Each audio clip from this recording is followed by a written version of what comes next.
Amis téléspectateurs de Sen TV, bonjour. Que Dieu vous bénisse, qu'il vous fortifie et qu'il vous donne le courage de le suivre. Le 14 juin, le mouvement d'action catholique, la jeunesse ouvrière chrétienne féminine et le conseil d'appui aux employés de maison, le CAEM, ont organisé un après-midi de sensibilisation sur le thème « Chemin et défis d'un mariage d'amour vrai ». C'était riche. Il y a eu des témoignages. Ensuite, il y a eu la restitution de l'enquête faite au niveau de Dakar sur ce thème d'un mariage d'amour vrai. Nous allons suivre en première partie les témoignages donnés par Amélie Dabo et son mari. Ensuite, Youssoufa Badji, qui était le modérateur, qui a donné aussi un témoignage de son mariage. Ensuite, la deuxième partie, ce sera la contribution, l'enseignement riche et profond du consultant du jour, François Ngor-Ndiaye. Suivons la première partie. Monsieur l'abbé Georges, directeur diocésain de l'enseignement catholique, le représentant du ministère de la Jeunesse qui est toujours à nos côtés en tant que ministre de tutelle de la jeunesse ouvrière chrétienne du Sénégal. Je ne pourrais pas dire les remerciements sans pour autant parler de nos mamans qui sont toujours à nos côtés, à savoir le mouvement des femmes catholiques qui sont aussi là parmi nous et notre partenaire de toujours, à savoir le RABEC, à la présence du secrétaire exécutif, à savoir Tonton Youssouf Badji. Donc c'est avec un grand plaisir que je vous dirai merci d'être encore parmi nous pour nous honorer de votre présence. C'est toujours dans le sillage de notre campagne d'année qui s'articule autour du mariage d'amour vrai. Conscient de cela, donc c'est le moment d'échanger et de réfléchir sur des pistes de solutions en tant que nous jeunes, mais aussi accompagnés de nos parents et de nos grands frères et grandes sœurs. D'où l'importance encore de dire encore un grand merci à notre couple, à savoir monsieur et madame Sam, qui sont là pour vraiment nous donner un témoignage de leur vécu en tant que couple, mais dans le mariage aussi.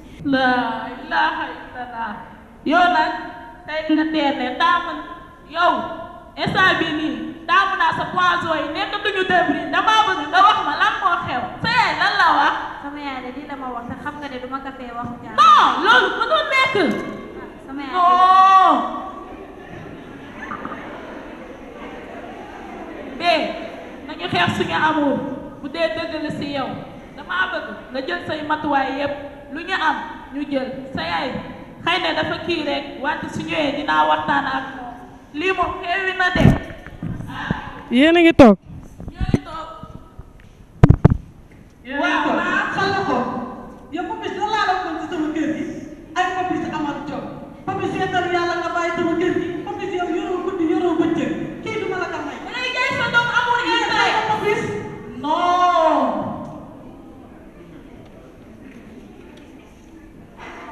mais nga baal ma. mais nga baal ma sa doom boo ko naree jaay ndax xaalis duñ ko torompé te am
sama yaay de dama wàcc ñëw mu taajal ma lekk ba suur wante ma ko waxee ko papis sama yaay may ma jàpp papis bi dafa war a ñëw ñaar soxna sama yaay bañ ma woo ne xaw ma donc lan la ko bëgg a may kooku mu koy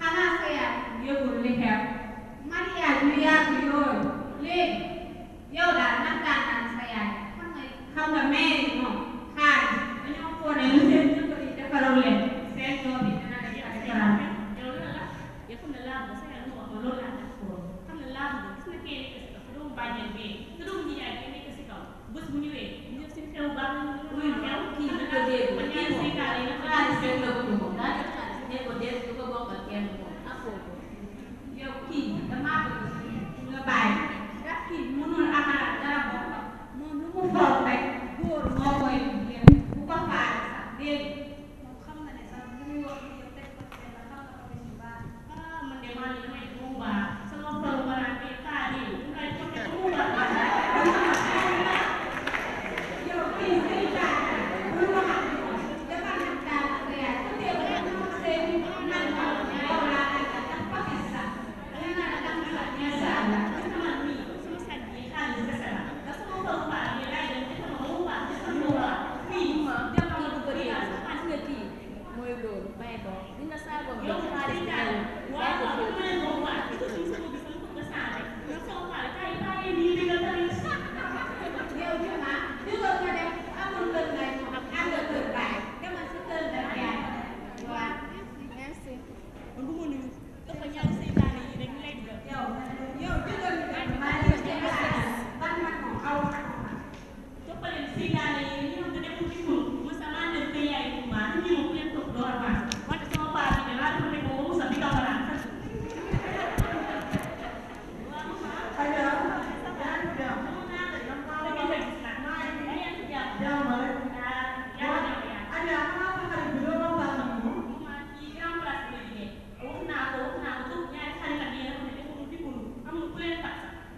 moom laa koy wax léegi nee na doom bi jaay ma mooy différence moo may yónnee xaalis bu bëri nee na ñu maa la bëggoon parce que la bëgg a takk te boobu ba léegi ñu maa ngi wax ba sonn ba pare naa la maa bëgg a teg ko bi dama yàlla bëggee amul kenn intérêt rek mooy dox léegi soo ma sama xol waraat bi sama paale ma ko bu nekk bëgg su ma bool fee ma dem ko baax ay ay ay maa ngi doon di leen di yow na laa ñu def ci biir si waaleykum salaam salaam salaam ba waa bi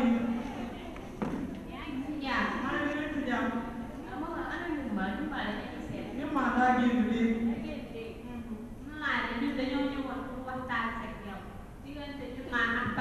papis man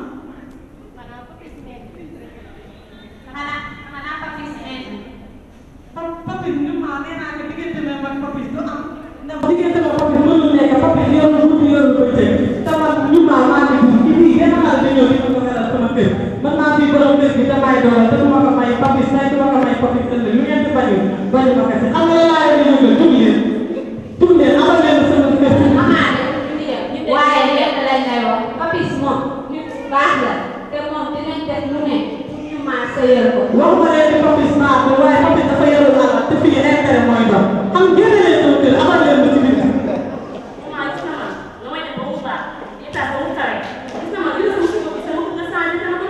ay maa ngi doon di leen yow Ada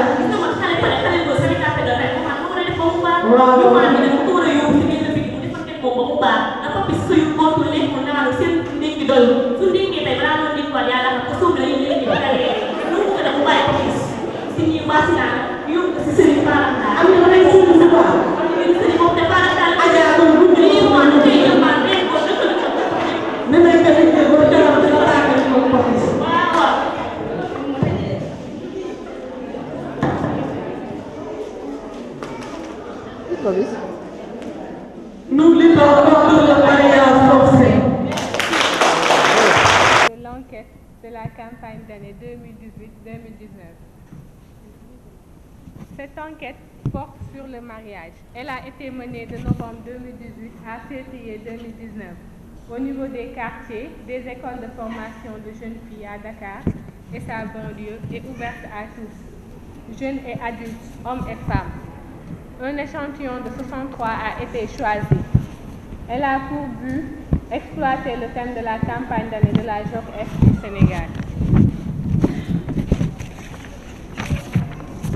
Découverte générale qui a permis de sortir ce thème.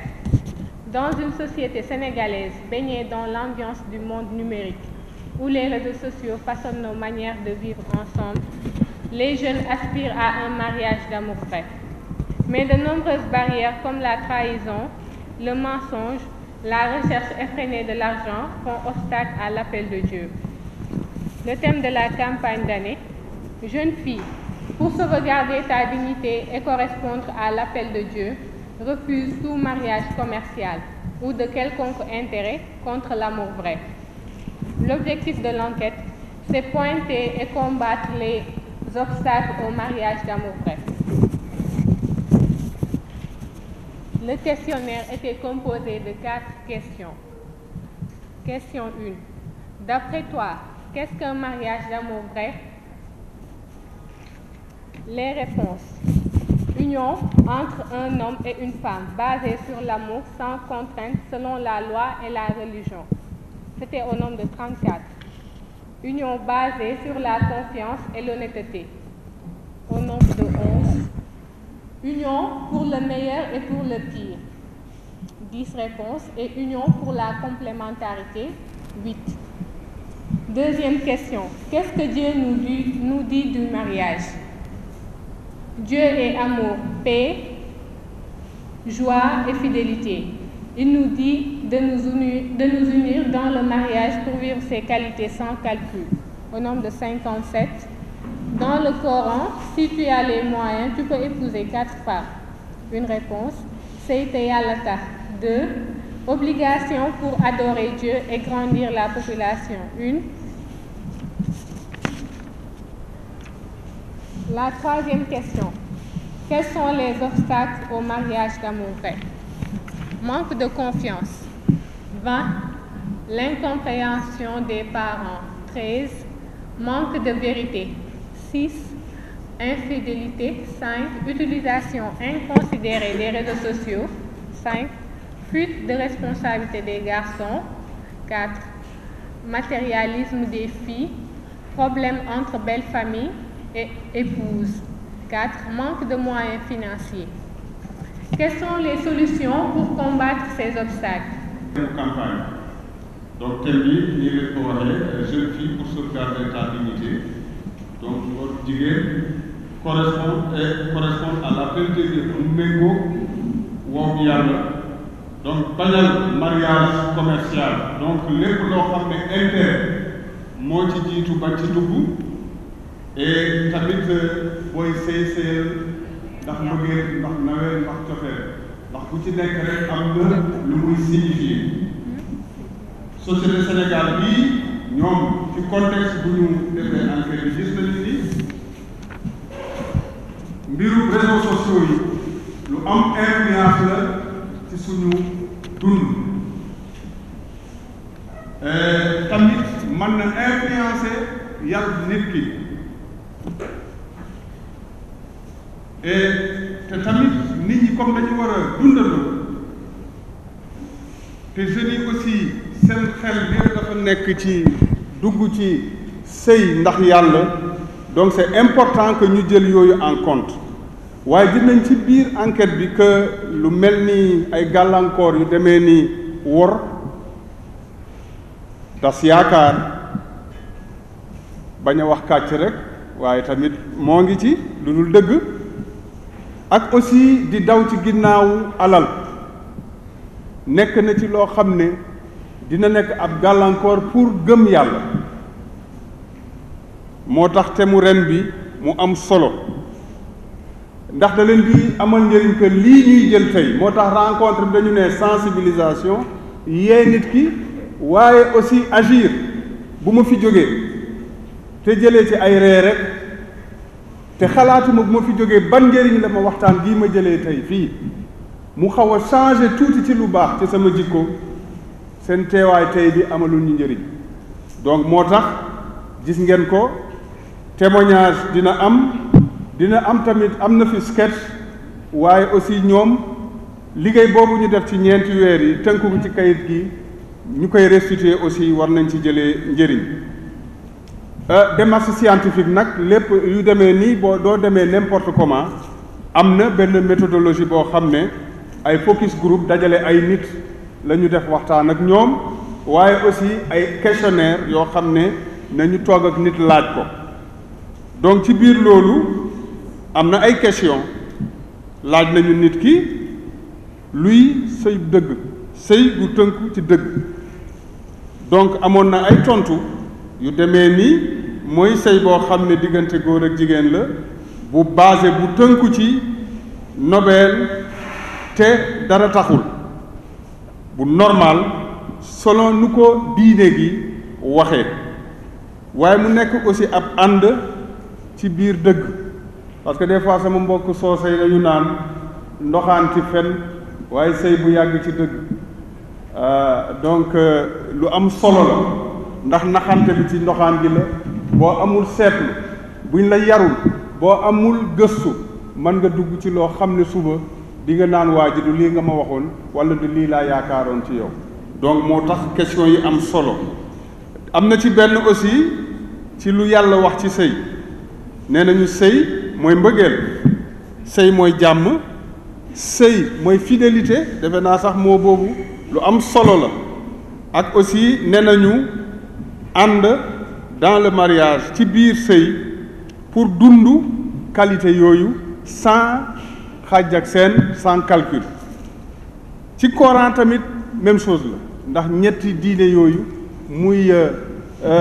chrétien beeg musulman beeg juif bi ñoom ñëpp ci minorité abrahamique lañ donc ñoom ñëpp ñoo bokk ci lu ñu tënku ci gëm yàlla donc ñooñu aussi lu bible bi wax loolu la alxuraan gi wax loolu la Torah gi wax sëy ndax bëgg yàlla ak màggaaleeg askan wu ñu nekkal donc am na yeneen réponse par rapport ak obstacle yoo xam ne junj nañ ko nit ñi yan la ñu gis ba tey ñàkk wóolante bi mën na yàq ñàkk déggoo ak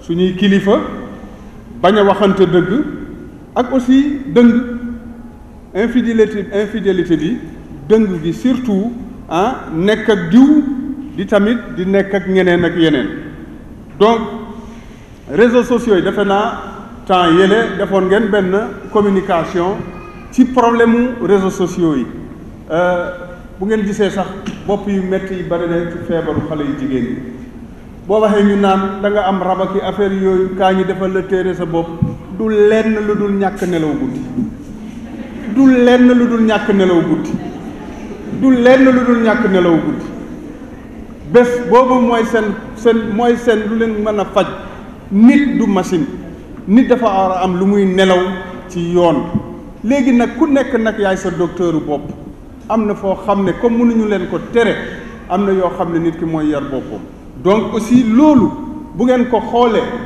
tubaab bi dafa ay trop dafa am benn bruit bu muy def boo sàndee message son boobu muy def guddi nga xam ne danaan selew yow ak sa jëkkër ngeen nekk ngay sàcc dina taf kële dina taf ci biir kër gi sax di nga dégg paa bi di naan waaw man bruit boobu wala mère bi xale bi day dem ba ci douche bi yenn saa yi di tontu mais bruit boobu foo manti ne di nga ko dégg loolu mën na indi ñàkk kóolante lu am solo laa leen di wax noonu bruit boobu dafa am solo ndax bruit bi dafa bokk ci lu ñu naan design boo xam ne day xëcc nit ki day attiré léegi gars yi dematuñu kër gi comme nii ñu ko wanee ci théâtre yi dematuñu kër ga nit ki boo bëggee mu miin la muy xajaki muus ku la gën a jege booy ñëw di ko raay chaque jour boo demee booy ñëw mu ñëw toog sa wet ndegem ci xaj la muus même chose nit ki noboo ko mu lay sànni message na nga def kii dafa soof nga tontu ko tey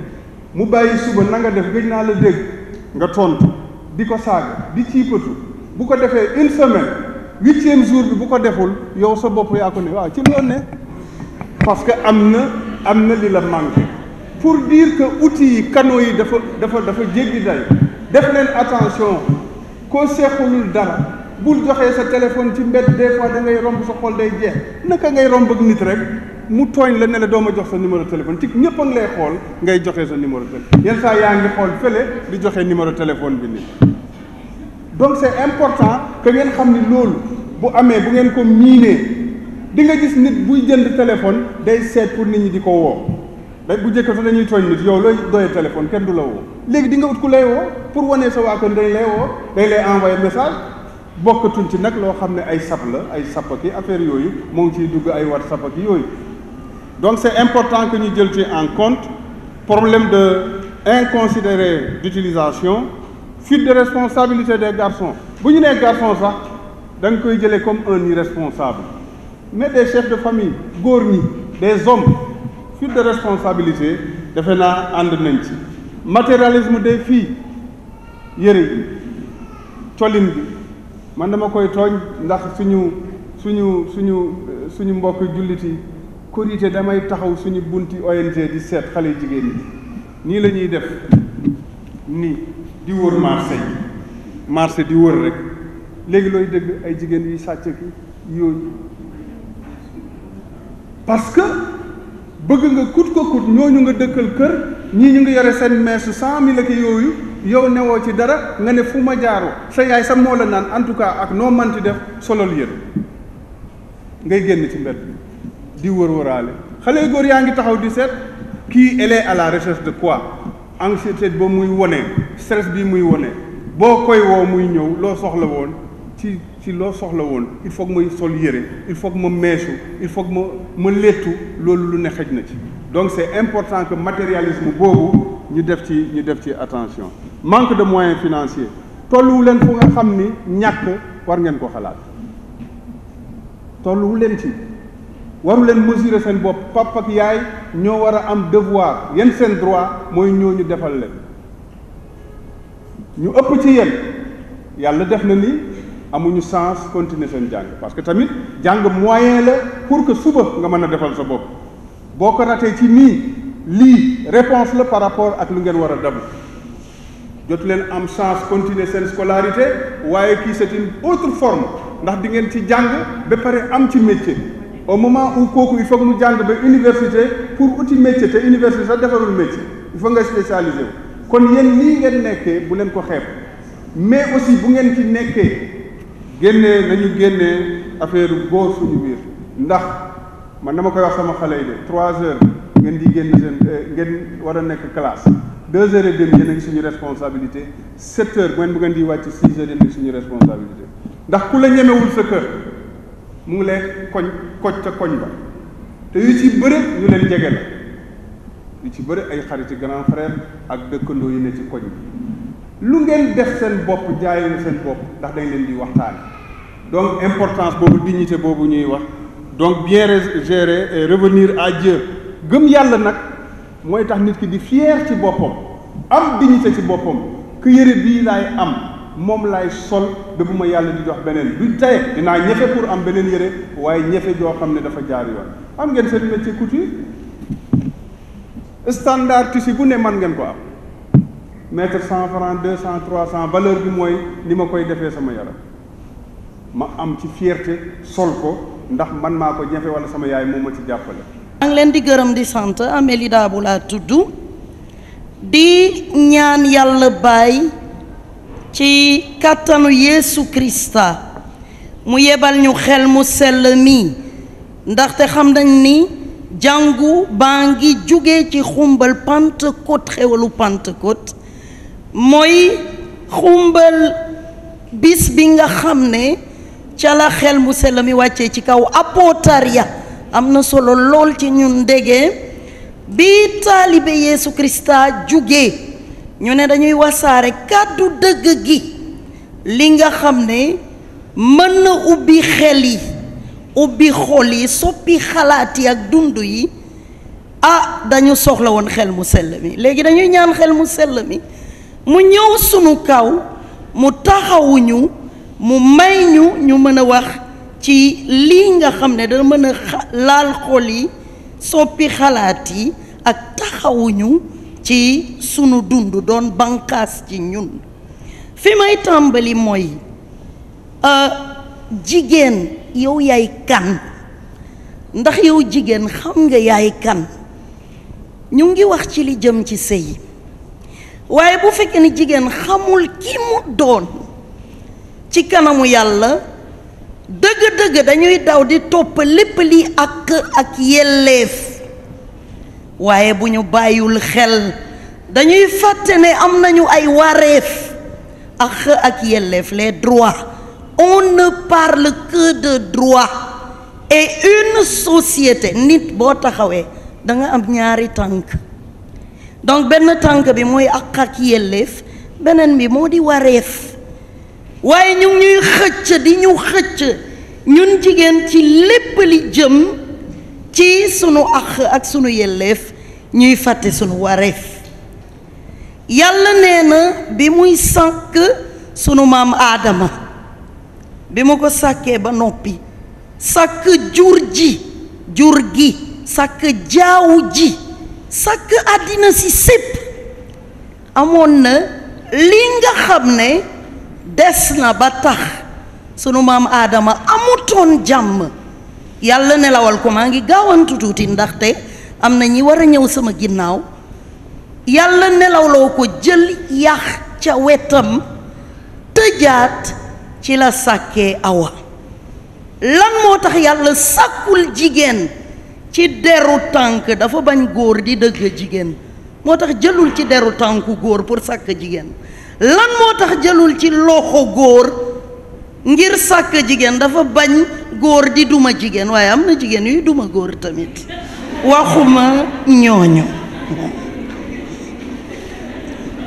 léegi nag yow jigéen mbaa xam nga ki nga doon bi yàllay soog a sàkk lu nu téere yu sell yi muy al tawrat al injil ak al quran li mu ñuy jéemantal mooy yàlla ba mu sàkkee jigéen indi ko ca wetu góor dafa daal di xippi ne cëy ëskëy kii moo may matalal sama dund waaye ba bàkkaar dikkee bi bàkkaar dikkee yàlla ne ko waaye yow Aadama loo def mu ne kii nga teg sama wet moo ma sànk ci baat yooyu la àddina jaxaso dina jëm a dem rapidement ci kàddu yooyu Aadama yëkkati ne yàlla jigéen gii nga teg sama wet jeex na gisatul taaru jigéen looloo tax jigéen booy dund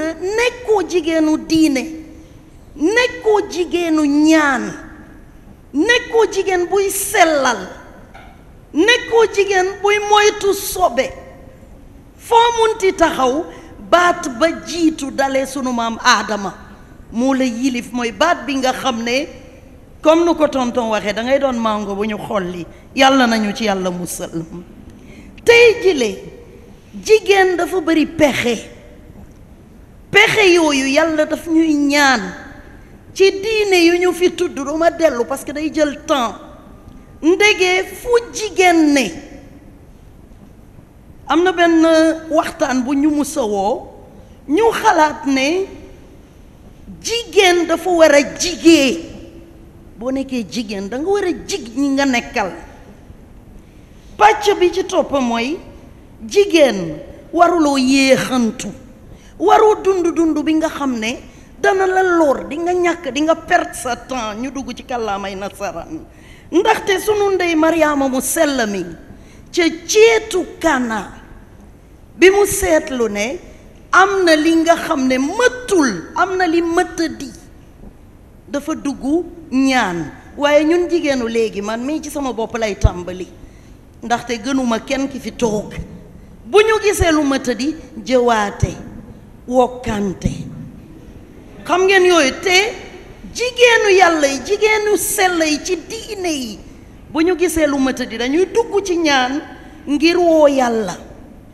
bi Krista bi nekkee ci kaw croix ba ndeyam Mariama mi ngi woon ci tànku croix ba ndaxte xam nañ ne alquran al karim am na suraat bu ñu jagleel Mariama mu sell mi même aste donte sax suraat boobu ëmbul croix ba waaye jagleel nañ ko Mariama mu sell mi di ci wax ne royukaay la niki yeneen jigéenu diine l'islam ak yeneen jigéen tam chrétien yi nga xam ne suñu toogoon fii di leen tudd xëj na waxtu wi day daw duñu mën a àggali yegg fu nu war a jëm waaye fi may tënkee mooy yow jigéen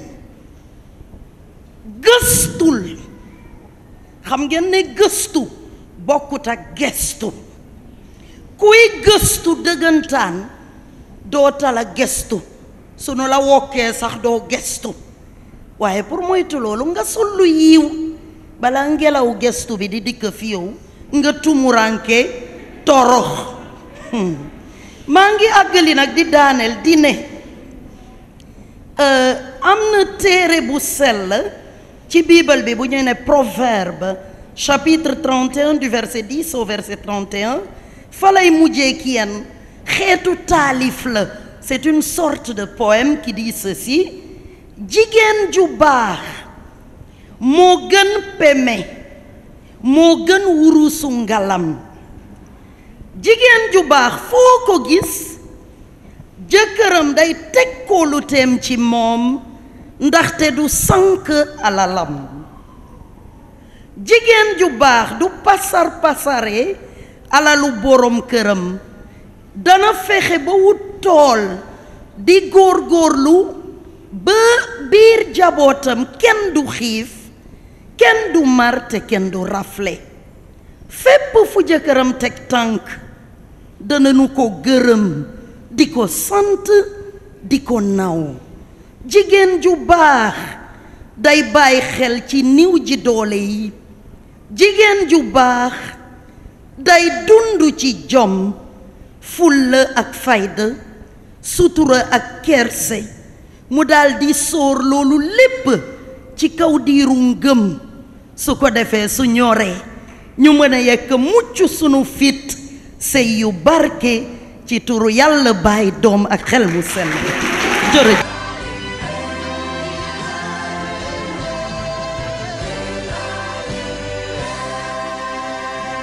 Voilà, première partie. Nous suivons maintenant François Ngor Ndiaye qui nous donne le chemin et le défi d'un mariage d'amour vrai. Il l'a dit en wolof et en français. Suivons. ku la siimal mu tooy wàññil na la dolekub ñeex ñi ma jëkk a wax siim nañu cere ji bi mu tooy xëpp kon nag dolekub ñeex bi dina wàññiku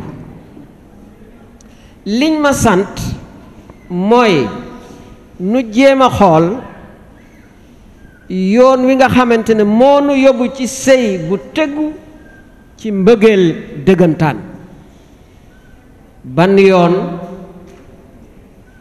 lanu war a aw ndax ñu mën a egg ci sëy bu tegu ci mbëggeel dëggantaan war nañoo xool yax wi lan moo nekk ci biir li may jëkk a laajte te na ngeen ma ci tontoo ni ma koy laajte ndax am na ci biir mbooloo mi kenn koo xamante ne bëggul sëyu jàmm ak sëy bu ànd ak mbëggeel su amee na taxaw ma xool amul ñaareelu question bi na ngeen ma tontoo ni ma koy laajte képp koo xamante ne ci yéen yéene na boppam sëyu mbëggeel dëggantaan sëyu jàmm na taxaw ma gis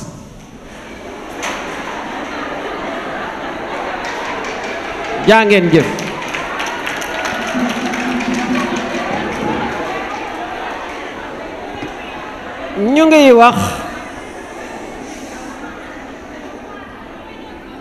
ñu ngi wax mbirum sëy bu ànd ak mbëggeel dëgg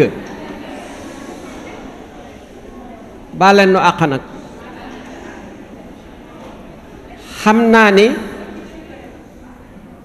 booy lekk di tàqamtiku waaye nag am na noo xam ne bu ni demee ñam wi am na lu ca mën a rëcc ngeen may ma tuuti rek ndaxte li am solo ci nag bi yépp xejandoowul ci cin li duma wax na xejul ci cin li de ndaxte booy togg di yekk di togaat nag bi dina jeex waaye xejandoowu ci ñu ngi wax mbirum sëy bu tegu ci mbëggeel bu dëggu war na noo xool lan mooy sëy ak lan mooy mbëggeel dëggantaan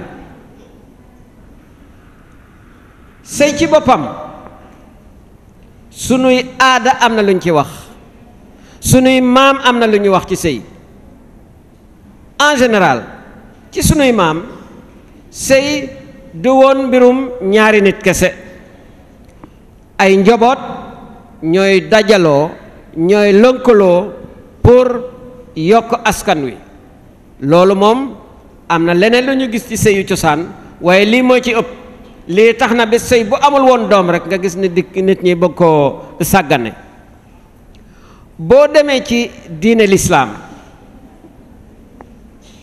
comme niñ leen ko waxee ci présentation bi maa ngi sant yàlla parce que en tant que chrétien def naa islamologie te arab jot naa koo jàng ana ahlu kitab walakin natakallamu luqatul arabiyya donc l'islam li mu wax ci sëy mën nañoo wax ne avancement la woon ci jamonoom parce que boo xoolee arab yi niñ doon traité jigéen ak li nga xamante ne l'islam li moom la ci wax avancement la am na fu ñu waroo gis-gis seen diggante ak catholique yi waaye nañu jàpp rekk ne jàmm la ñuy séentu ci sëy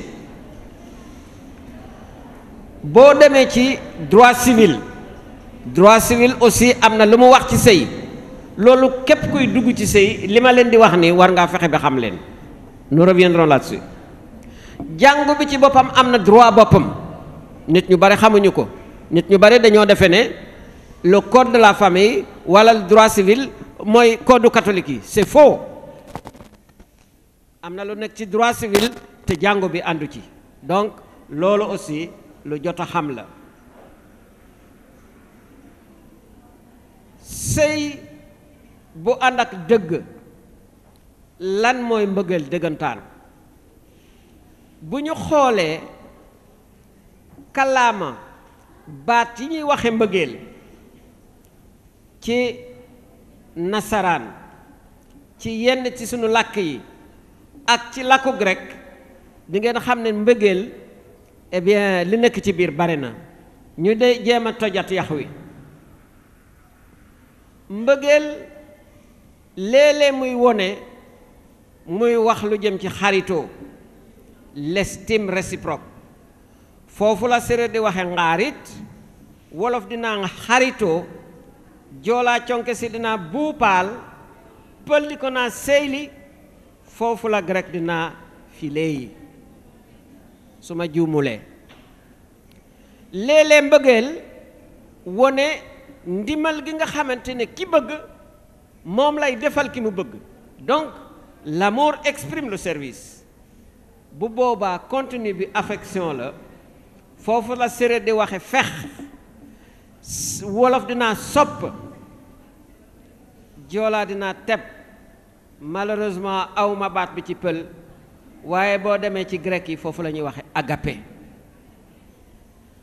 mu des ñetteeli pàcc bi nga xamante ne mu ngi ci mbëggeel léeg-léeg boo nee bëgg nga dëgg-dëgg la nga bëgg yépp du ci kaw du ci jumbax bi ci suuf la maanaam mbirum sëy foofu la séeréer naa bugg et c'est un mot qui est réservé je ne peux pas dire à ma fille bugga hong haram astafurlah foofu la wolof dinaa nob ba àddinay baax góor ak góor du ñu nobante jigéen ak jigéen du ñu nobante ba àddinay baax foofu la pël dinaa yidde et c'est là que nous avons Eros en grec l'amour conjugal xam nga amour conjugal mu ngi ci biir loolu ñu wax yépp mais bala nga koy gën a xam nit ñi koy jëfandikoo nañu xool nit ki bu dee wax fan lay waxe les centres de communication ci gàttal nit koo jël bu dee wax bi mën na jóge ci bopp bi mën na jóge ci xol bi maanaam luy wone ne bëgg na wala mu doon affaire sëy maanaam sëyukaay. Donc la tête, les communications intellectuelles, communication affective et sentimentale au niveau du cœur et les communications sexuelles au niveau du sexe. boo jëlee ñaari nit ku nekk yaa ngeeg ñetti ponk yi bopp xol ak sëyukaay nañuy jëflante léeg-léeg bopp yi dong lay doon c'est le numéro 1. professeur bu dee jàngale ci boppam lay tibe di sol ci boppu étudiant bi c'est une communication tête à tête. waaye léeg-léeg nga gis ñaari nit ñoo xamante ne sequñu xalaat sequñu séddoo sequñu sax mbëgganteel li leen yitteel mooy ku góor ki xiif na jigéen ku jigéen ki xiif na góor ñu ne nañu fajante soxla. Ça c'est la prostitution. Non nañ wax mbir mi ni mu demee. léeg-léeg nga gis ñaar ñoo xamante ne seen jëflante xalaat sax mën na ko ñàkk a ëmb xalaatuñoo sax sëy maanaam avoir des relations conjugales mais seeni xol dañuy nux-nuxi bum bum c'est le coup de foudre. mais loolu moom mën da yàgg. mën ngaa gis ñoo xamante ne aussi dañoo jóge ci jëflante ci sëyukaay jëm ci jëflante ci li nga xamante ne mooy takkante. mën ngaa gis ñuy foyantoo mais dem ba ku nekk am estime ci moroom ma ñu mujjee sëy. mën ngaa gis ñaari nit ñoo xamante ne seeni jëflante seen communication ci bopp bi lay doon ak xol yi waaye xalaatu ñoo am relation sexuelle. loolu mooy lan nañu moytu bu baax. mën ngaa gis directeur bu juboo dëggantaan ak secrétaire am assistante de direction dañuy settante xalaat ku nekk fonk na moroom ma waaye duñu ànd ci lal. am na faut pas croire que tous les directeurs couchent avec leur assistante administrative. Faut pas le croire. lii mooy lii waaye nag c'est compromettant. ça veut dire que boo nekkee ci situation bii na nga xam nan ngay doxale parce que boo nekkee assistante de direction nga nekk ci biir mbooloo mi di ngela di def ni sa directeur ñuy naa ñii non nañ wax mbir mi ni mu demee. léeg-léeg nga gis ñoo xamante ne seen jëflante eh bien dañuy sëy jombul sax bëggante nañu waaye duñu sottante xalaat. je vous invite na ngeen ci réfléchir bu baax a baax ndem sëy bu ànd ak dëgg la ñuy wax lii moom baaxul. fii la wolof njaay dinaa gémmiñ gu yàlla ubbi def ca dara c'est pas vrai. léeg-léeg suuf lay doon. donc nañu xalaat bu baax a baax ni ñuy yare sunu doom yi. ma dëkk ci li nga xamante ne moo war a am ci sëy bi ngeen di xalaata sàkku walla ngeen sàkku ko. l'idéal mooy que bu dee ci ñoo xamante ne sëy nañu jumaa ja mairie ba ak église war nañoo mën a jëflante ci waxtaan déggoo ci xol te juboo yi aussi ci sëy. les 3 niveaux de communication doivent être possibles à tel point que boo demee ci diine l'islam nee nañu ko góor ki boo demee tukki sori sa soxna lu mu yàgg-yàgg boo amee juróom-benni weer na nga dellu si ci kër gi. je vais utiliser un mot français. tu fais d'abord ton devoir de conjugaison avant de retourner. waaw am nañu comprendre am nañu comprendreul.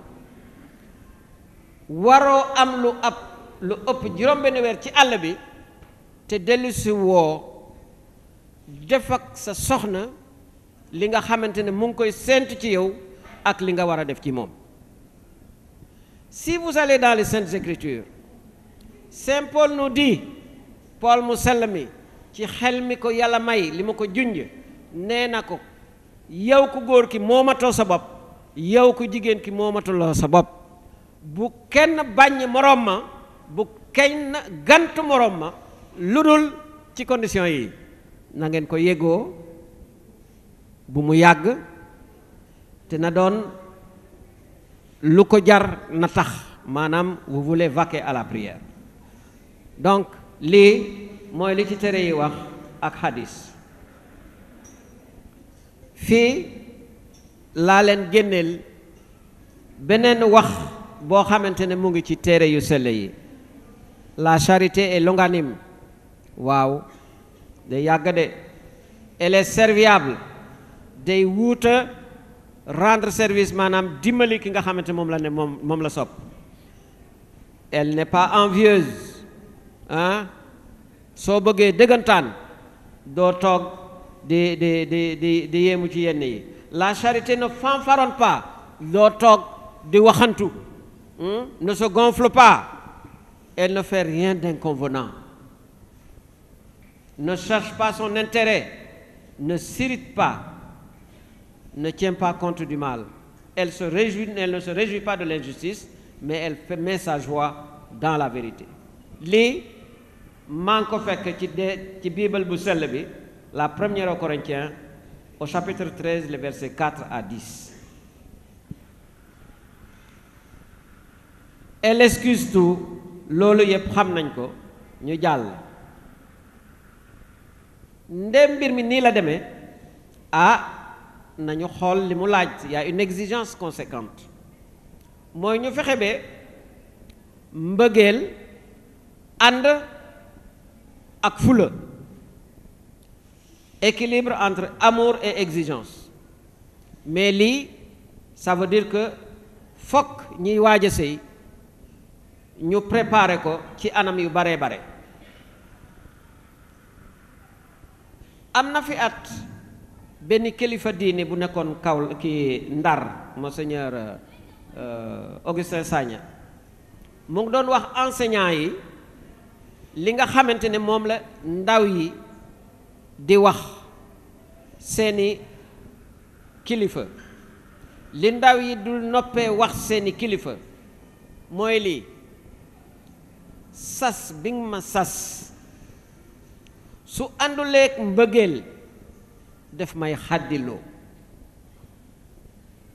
sas bi nga ma sas su ànduleek mbëggeel def may xàddiloo.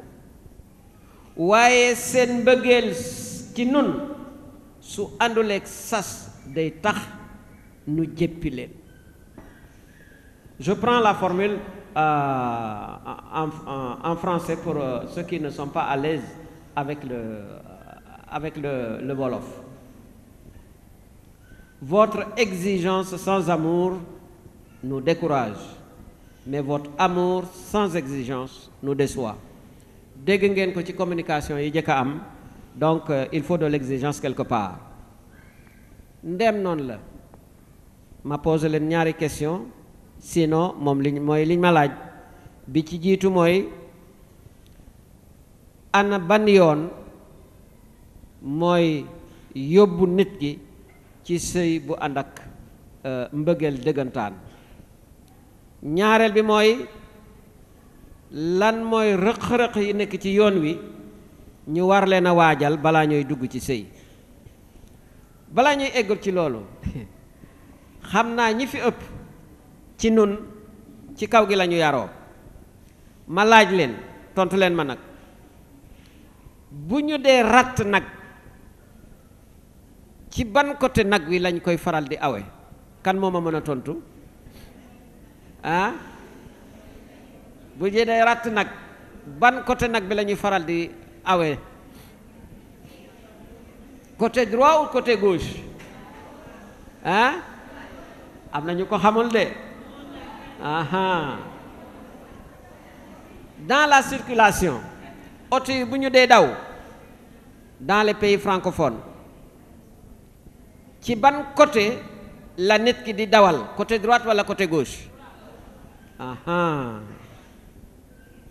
lii bu amul woon su fekkente woon ne nit ki nu ko neex def musiba am. voyez xoolal kuy ratt nag yaa ngi côté droite, kuy dawal ci tali yaa ngi côté droite. donc lii dafa am ay règles ku ko topp am jàmm, ku ko xeeb dugg ci musiba. le mariage c'est la même chose, am na lu mu laajte, kon nag nañu fexe ba xam ko. li mu laajte gis nga circulation bi am na loo xamante ne feu rouge la, boo ci awee rek échec lay doon, te ay du yem ci boppu borom.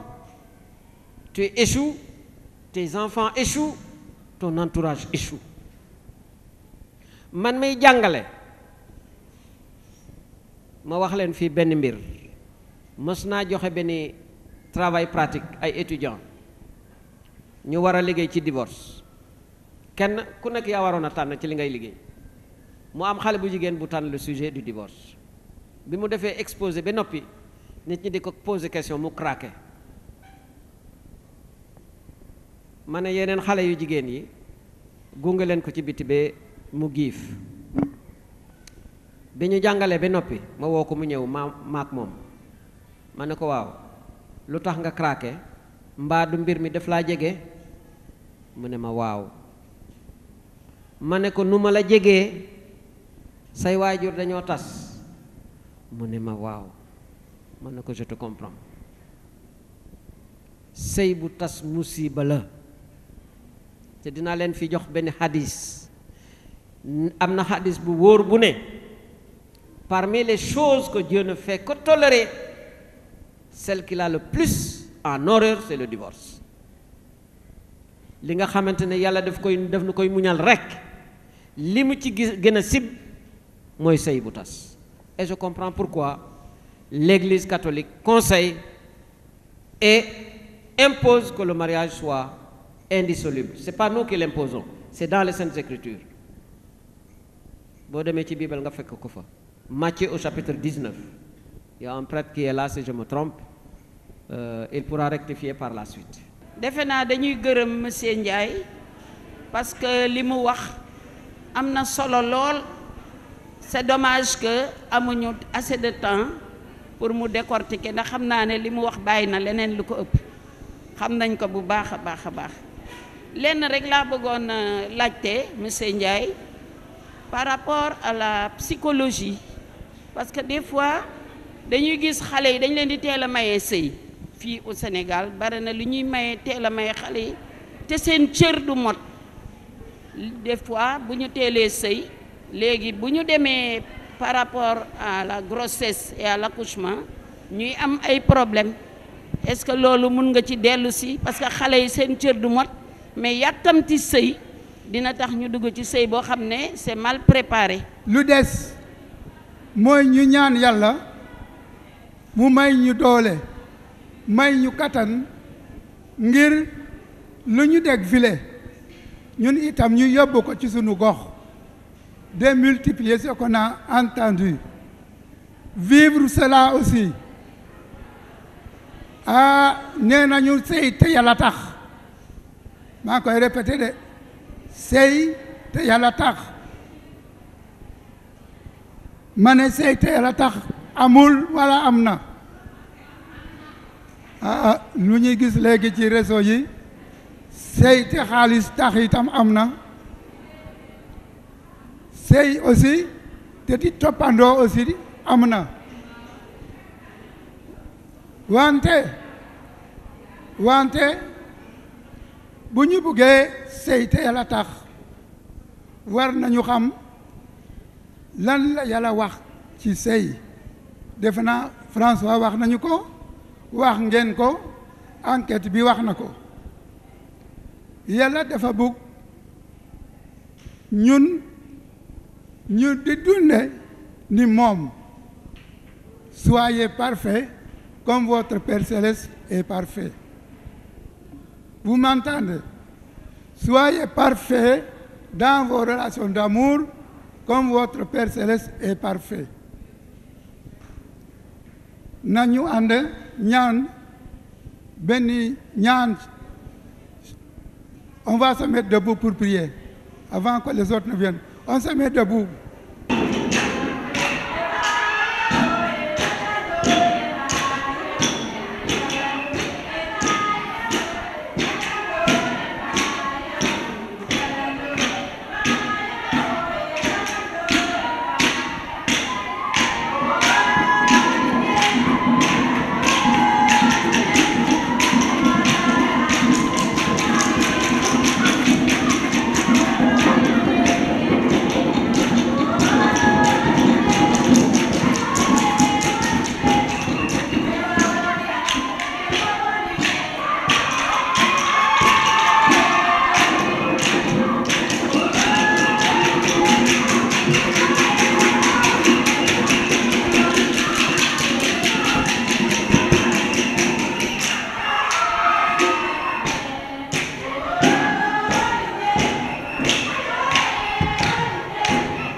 Voilà, c'était tout pour votre émission Parole, Vie et Foi de ce matin.